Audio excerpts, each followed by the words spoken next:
Commander Zexatal's mandibles clicked in amusement as he scrolled through the human service record on his holographic display. The chitinous plates of his exoskeleton gleamed under the artificial lights of the Galactic Defense Council's recruitment center on Station Omega-7. Sergeant Maria Santos, he read aloud, his translator rendering the words in perfect standard galactic. 5 years of service, no major decorations, no significant battle citations. His compound eyes focused on the small human standing before his desk. Tell me, Sergeant, what makes you think you're qualified for our elite strike force? Maria stood at attention, her weathered combat fatigues bearing the faded insignia of the Terran Colonial Marines.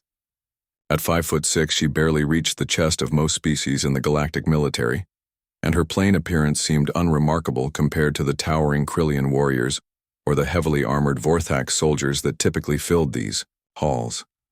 Sir, my record speaks for itself, she replied evenly. Zextal's mandibles clicked again, this time in barely concealed disdain. The Krillian had commanded forces across 3 sectors and witnessed the prowess of dozens of warrior species.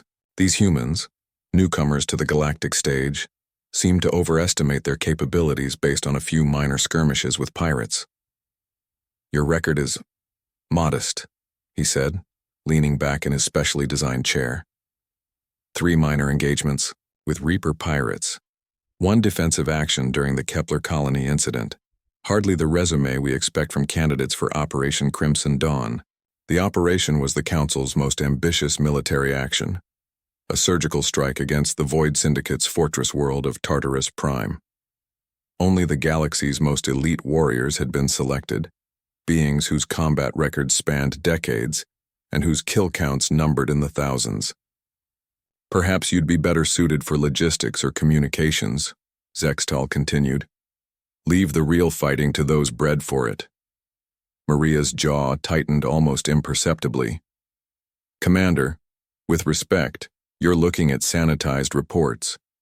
The full scope of human military operations remains classified under the Terran protection protocols. Classified? Zextal's mandibles spread in what passed for a Krillian grin. My dear Sergeant, I have clearance levels that exceed most planetary governors. There are no secrets your species could possess that would— Authorization code, Sierra 77 Alpha Omega Prime, Maria interrupted. Requesting emergency declassification of Combat Archive Section 12, Subsection Terra Blackout Operations. The holographic display flickered and suddenly Zextal's compound eyes widened as new data flooded the screen. File after file materialized. Hundreds of previously hidden mission reports, casualty figures, and operational summaries that painted an entirely different picture of humanity's 5-year presence in the galaxy. This cannot be accurate, Zextal whispered, his translator struggling with his rapid speech patterns. 12 hours of combat footage, Commander, Maria said quietly. Real-time battlefield recordings from operations your intelligence services never detected. Would you like to see what we've really been doing out here? The first video file activated automatically. The display showed Maria, 5 years younger, but with the same steady demeanor, crouched behind cover on an ice-covered moon. The timestamp indicated this was during what the official reports called a minor pirate engagement. But the footage told a different story. Creatures poured from hidden bunkers, not pirates, but Void Syndicate shock troopers in full battle armor. Hundreds of them, their plasma weapons lighting up the frozen landscape like deadly aurora. What the galaxy had been told was a handful of raiders was actually a full battalion of the Syndicate's finest killers. Maria moved through the battlefield like liquid death. Her rifle sang a constant rhythm as she picked off targets with surgical precision, covering the evacuation of civilian miners while coordinating artillery strikes through her comm unit. When her rifle ran dry, she transitioned seamlessly to sidearms. When those emptied, she picked up fallen enemy weapons without breaking stride. The video jumped to different engagements. The defensive action at Kepler Colony revealed itself as humanity's first encounter with Syndicate warbeasts, creatures the size of tanks with razor-sharp claws and acid breath. Maria and her squad had held a defensive line for 18 hours against waves of the monsters, buying time for the evacuation of 50,000 colonists. How many? Zextal asked hoarsely, his eyes fixed on the tactical readouts scrolling past the combat footage. Personal kill count stands at 3,847 confirmed, Maria replied matter-of-factly. That's just my individual tally. My squad averaged similar numbers. The videos continued. Boarding actions on Syndicate dreadnoughts where Maria led assault teams through zero-gravity environments filled with automated defense systems. Infiltration missions on hostile worlds where she and a handful of Marines eliminated entire Syndicate command structures. Night raids on heavily fortified positions that left no survivors. But why hide this? Zextal demanded. Why present yourselves as minor players when you've been conducting major operations?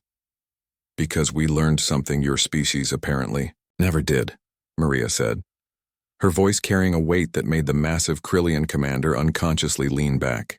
The element of surprise is worth more than any decoration or public recognition.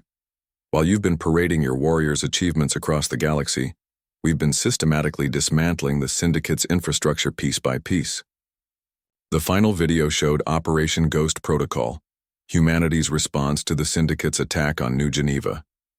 Maria and 50 other Marines had infiltrated the Syndicate's main supply depot on Hades Station, a fortress that housed over 10,000 enemy personnel. In 6 hours, they had killed every living thing on the station and destroyed 3 months' worth of supplies destined for the Syndicate's forward bases. They had done it so quietly that the Syndicate didn't realize the station was lost until supply ships started disappearing. We don't fight for glory, Commander, Maria continued as the last file closed. We fight to win. Your elite strike force for Operation Crimson Dawn? They'll be walking into a fortress we've already been inside. The guards they're expecting to face? We eliminated half of them 2 months ago. The weapons systems they're worried about? We've had the shutdown codes for weeks. Zextal stared at the human sergeant with new understanding. The Terran colonial Marines weren't seeking to join the galaxy's elite forces. They already were the elite force, operating in shadows, while other species competed for recognition. Your application for Operation Crimson Dawn, he said slowly. It's approved. But I have one question. Yes, sir? When this operation succeeds, and the Council asks how we achieved such a decisive victory, Zextal's mandibles clicked thoughtfully. What should I tell them? Maria's expression didn't change, but there was something in her eyes, a glint of satisfaction mixed with predatory patience. Tell them, she said, that they finally learned what happens when humanity decides to stop playing nice. As she turned to leave, Zextal realized that the galaxy's newest members weren't seeking acceptance among the warrior races. They were teaching them what warfare actually meant.